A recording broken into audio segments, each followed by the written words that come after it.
Hi, let's continue from the question 5. The last time we solved question 5a. Today we want to solve question 5b.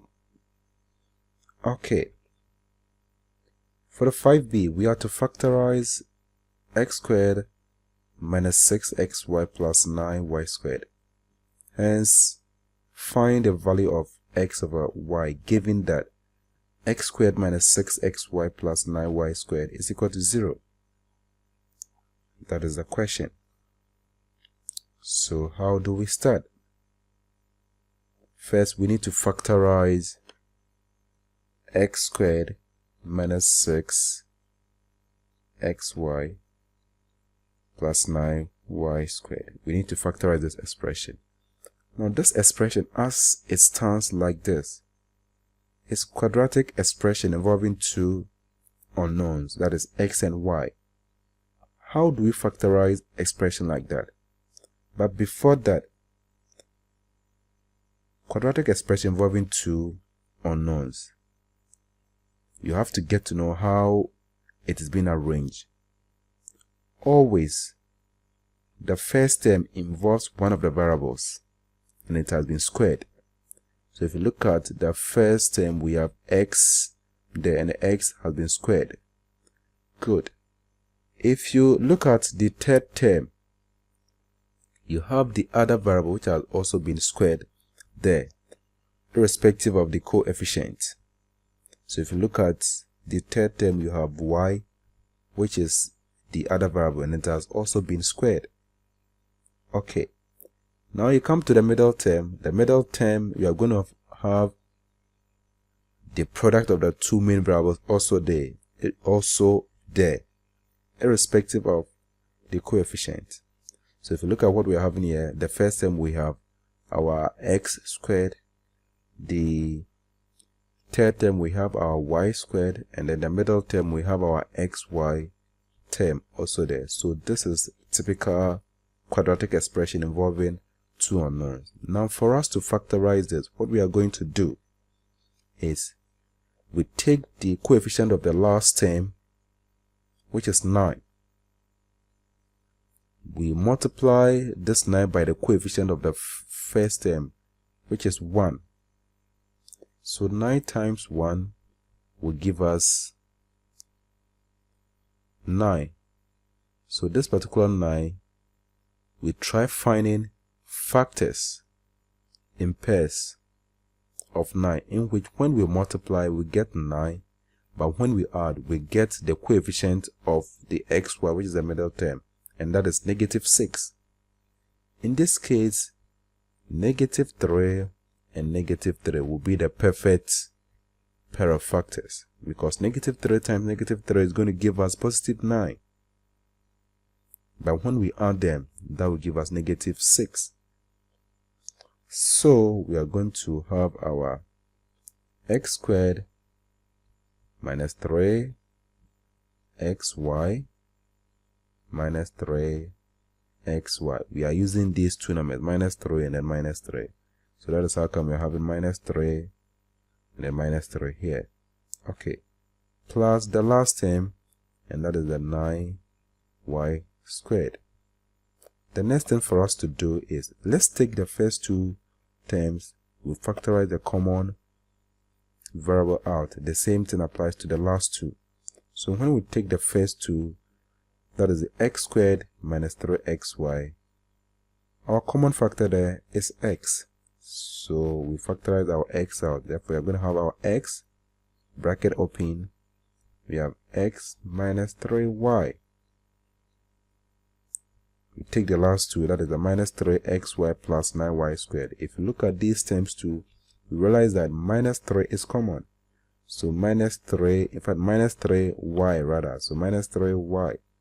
We open the bracket, we are going to be left with x minus 3y. Okay. So in this case, what we are going to do next, realize that we have our x minus 3y, we have x minus 3y. So from what we are having here, we realize that x minus 3y is repeating.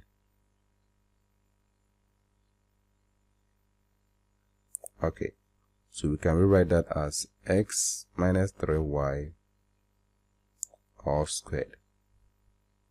So our x squared minus 6xy plus 9y squared has been factorized to the form x minus 3y all squared. That is the first part of the question. Now the second part of the question wants us to do what? Solve for x over y when the x squared minus 6xy plus 9y squared is equal to 0. So now the expression has been changed to what? An equation. So we have to solve for the x over y. Then we don't have to waste time trying to factorize this again, because already we know that what we are having here has been factorized, and that is equal to what? The x minus 3y all squared. So therefore the x minus 3y all squared will be equal to 0. So what we can do again is, let's make sure.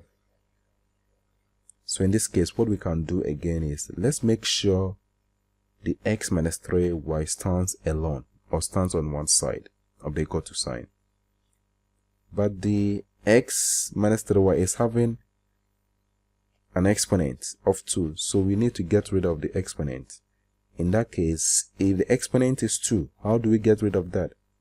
We try taking square root of that, or we try multiplying the exponent of the terms on both sides by 1 over 2.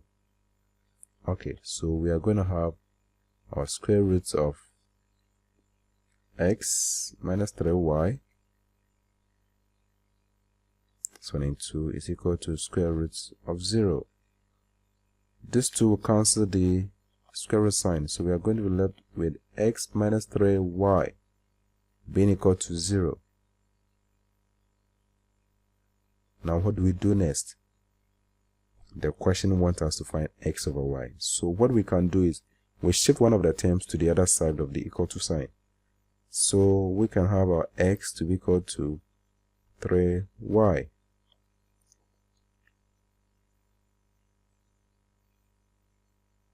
Now we are having x equal to 3y. What do we do? Now all that we are doing is we want to find x over y. So what we can do here is, let's observe this fraction critically. The denominator is y. So what we can do here is, let's make good use of this denominator. Since this denominator is y, we are going to divide both sides by y. Divide the side 2 by y, so that this y will cancel this y. And here we are going to be having our x over y standing out. So in that case, we are going to have our x over y being equal to 3. That is what the question wants us to find. Therefore, our x over y is equal to 3. That is the end of this particular question. We'll end here. God willing, our next meeting, we'll try bringing you the last part of question 5, that is question 5c. Alright, enjoy our video, but please don't forget to subscribe to Solo Ans TV. Okay, thanks.